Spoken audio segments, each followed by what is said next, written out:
3.300 metros de altura, en la laguna de Guacheneque, está la otra cara del río Bogotá. Ahí nace y empieza su recorrido. Y tan solo 6 kilómetros más adelante, empieza la contaminación de sus aguas en Villa Pinzón, un pueblo conocido como el lugar donde el río nace y muere. Al entrar al pueblo, hay peces en el río Bogotá. A las orillas del río Bogotá, en Villa Pinzón, se encuentran docenas de curtiembres, las cuales representan la industria principal del pueblo, la producción del cuero. Casi todas arrojan sus desechos en esta manera. Cada año, curtiembres como esta botan aproximadamente 500 toneladas de desechos tóxicos al río Bogotá. Hoy es sábado y no corre mucha contaminación. Pero durante la semana, estos vertimientos se ven así.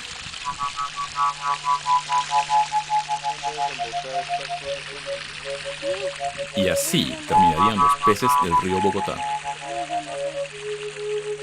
¿Por qué se permite esto? 60 kilómetros después de Villa Pinzón, el río dobla su tamaño, y aunque el agua se ve limpia, no lo está. Por ejemplo, el color café lo dan sedimentos de minería. En este punto, el agua debería ser transparente. 10 kilómetros río abajo, el agua ha pasado por otra zona industrial de floreros, capaz en sí misma de matar otro río lleno de peces. La mayor parte de la contaminación del río viene de los millones de habitantes de Bogotá, transportada por 3 afluentes. El primero es el río Salitre. Con la adición del río Salitre, el río Bogotá pierde su color café. El segundo río es el río Fucha. La mayoría de los desechos industriales que se encuentran en el río Bogotá vienen de las industrias a las orillas del Fucha. El tercer río es el Tunjuelo. Sus aguas traen los restos de otra zona curtiembrera, localizada en el barrio bogotano de San Benito. Además, el Tunjuelo trae sedimentos de las industrias mineras. En este estado, el agua se utiliza para riego de pastos y vegetales comestibles. Pero por lo menos una parte de esta agua está tratada. El agua se trata aquí. Construida en el 2000, la planta del Salitre es parte del plan actual del municipio para tratar el agua del río Bogotá. El río Salitre pasa, pero no todo es tratado. O sea, no toda el agua del río Salitre es tratada, solamente esa burbuja, mira.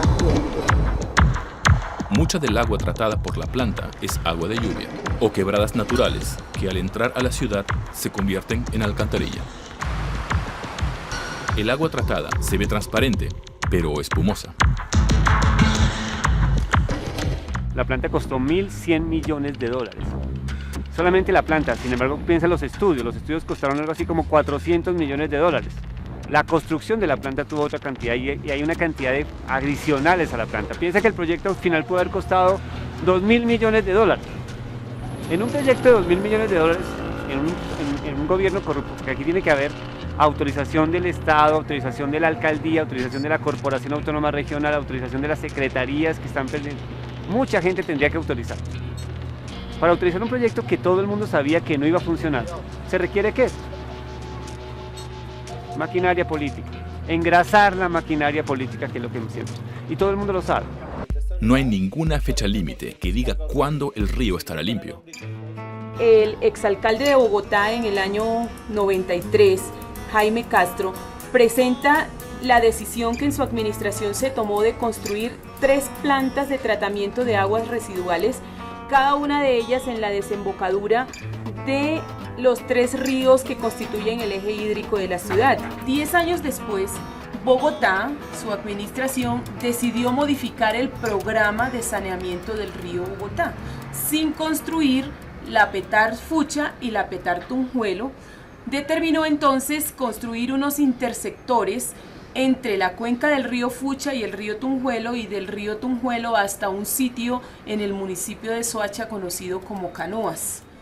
El sistema Canoas resulta más costoso. Existen cuestionamientos en torno a que no se conoce el proyecto específico de cómo se va a hacer el tratamiento en esta planta de Canoas. Y será hasta el 2040 cuando se complete el cierre financiero para llevar esta planta de Canoas a una segunda fase entre la cuenca del río Fucha y el río Tunjuelo, y del río Tunjuelo hasta un sitio en el municipio de Soacha conocido como Canoas. El sistema Canoas resulta más costoso. Existen cuestionamientos en torno a que no se conoce el proyecto específico de cómo se va a hacer el tratamiento en esta planta de Canoas, y será hasta el 2040 cuando se complete el cierre financiero para llevar esta planta de Canoas a una segunda fase, es decir, al tratamiento secundario de las aguas. Las 2 toneladas de sólidos que se sacan diariamente del río Salitre se llevan al basurero Doña Juana, de donde volverán lentamente al río Bogotá, como lixiviados no tratados.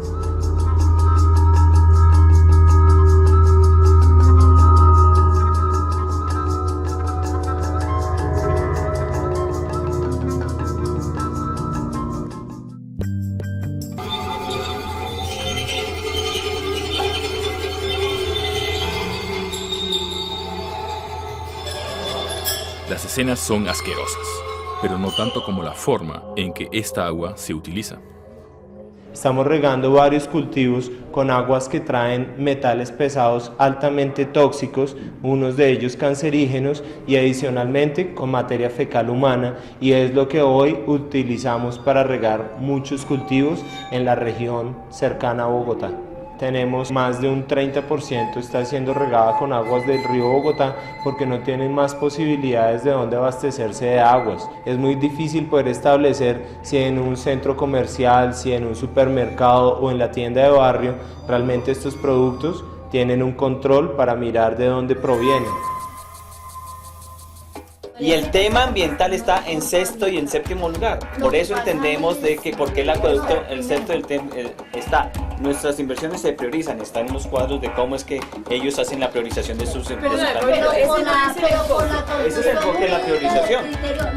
El aparato institucional del Estado es más eficiente si la ciudadanía lo rodea para demostrar el interés público que tiene por sus bienes.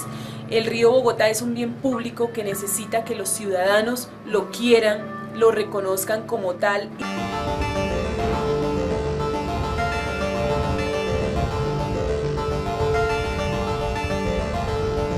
A 1500 metros río abajo y 60 kilómetros de Bogotá se encuentra el municipio de Girardot.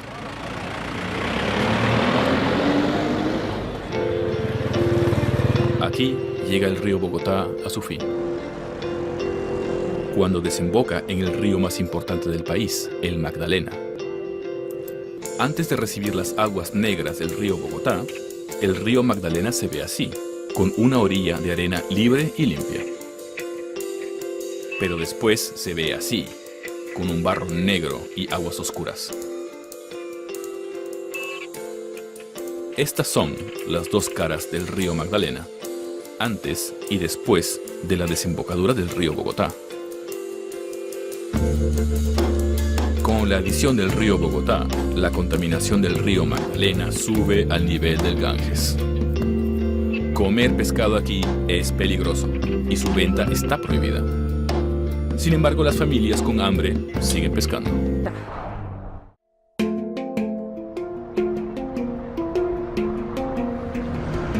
¿Por qué está tan contaminado el río Bogotá?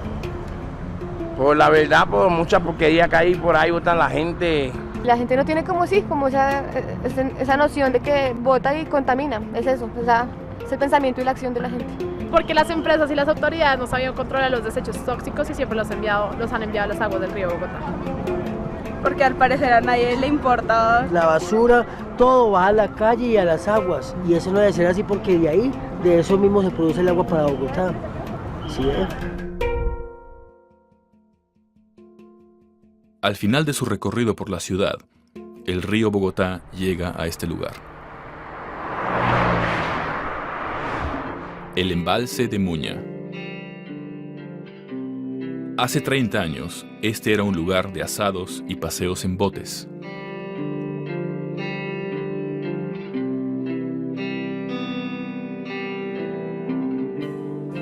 Ahora se utiliza como basurero. Por toda la orilla del embalse de Muña se encuentra escenas como esta.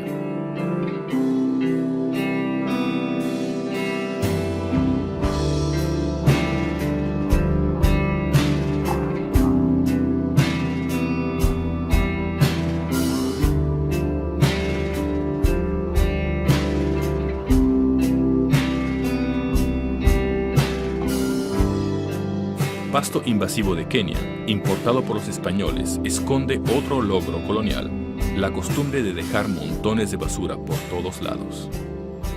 Y la tradición de conquista continúa con las multinacionales, que siguen botando sus desechos tóxicos en el embalse.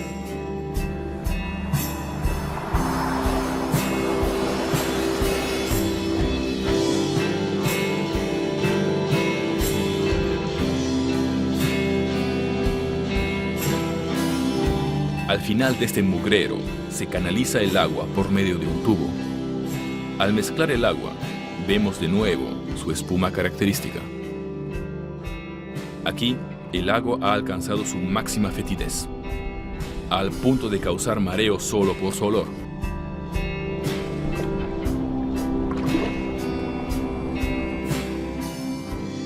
Este cadáver del cuerpo de agua ahora se lanza 1500 metros hacia abajo para la generación de electricidad.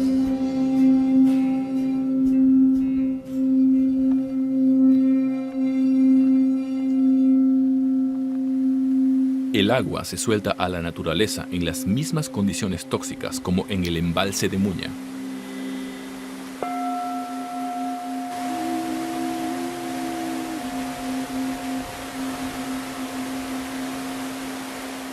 El olor llena el valle.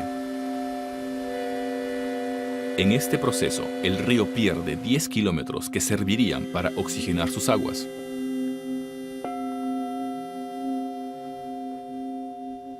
De acuerdo con la ley, el agua debería seguir su recorrido para conservar los peces del río. Pero aquí no hay ningún pez, ni siquiera una bacteria. 1,5 kilómetros después de que el agua regrese al río, algo espectacular ocurre.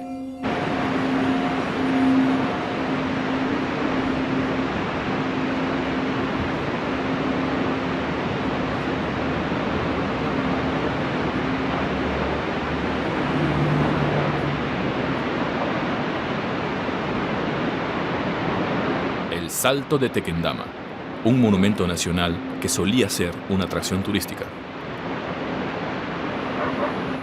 Ahora es el inodoro más grande del mundo.